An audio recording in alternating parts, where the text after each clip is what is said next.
प्यारे भक्तों, श्री राधे राधे।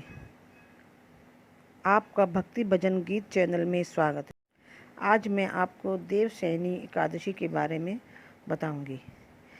देवशयनी एकादशी 10 जुलाई यानी आषाढ़ माह के शुक्ल पक्ष की देवशयनी एकादशी से देवों का शयन काल शुरू हो जाएगा। इस दिन से चातुर्मास की शुरुआत हो जाती है। मांगलिक कार्य बंद हो जाते हैं। मान्यता है कि देवशयनी एकादशी पर भगवान विष्णु योग निद्रा में होते हैं और 4 मास तक भगवान शिव सृष्टि का संचालन करते हैं। देवशयनी एकादशी पर भगवान विष्णु की पूजा और व्रत करने से सभी मनोकामनाएं पूर्ण होती हैं। देवशयनी एकादशी की कथा। सूर्यवंश में एक महान प्रतापी राजा मानधाता हुए, जो एक चक्रवर्ती राजा थे। वह अपनी प्रजा का पूरा देखभाल करते थे। उनका राज्य धन धान्य से परिपूर्ण था। उनके राज्य में कभी अकाल नहीं पड़ा था। एक समय की बात है, लगातार 3 साल तक बारिश नहीं हुई और अकाल पड़ गया।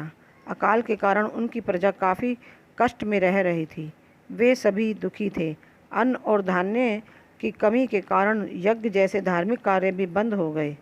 प्रजा परेशान होकर राजा के दरबार में पहुंची और कहा कि हे राजन, इस अकाल से चारों ओर हाहाकार मचा हुआ है। बारिश के अभाव में अकाल पड़ गई है। इस वजह से मनुष्य भी मर रहे हैं।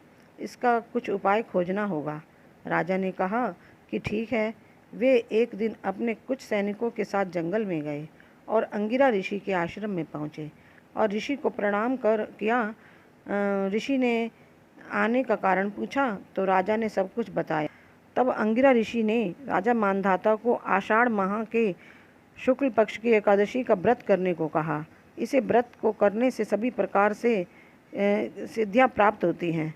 तुम अपने सभी मंत्री और प्रजा के साथ इस व्रत को करो, समस्या का समाधान हो जाएगा। ऋषि अंगिरा के सुझाव के अनुसार ही राजा मानधाता ने पूरी प्रजा के साथ देवशयनी एकादशी का व्रत विधि पूर्वक किया।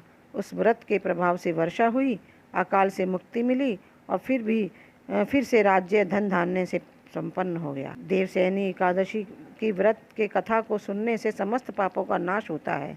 इस व्रत को करने से मोक्ष की भी प्राप्ति होती है। बोलिए श्री विष्णु भगवान की जय। प्यारे भक्तों, इस वीडियो को लाइक और शेयर ज़रूर करें।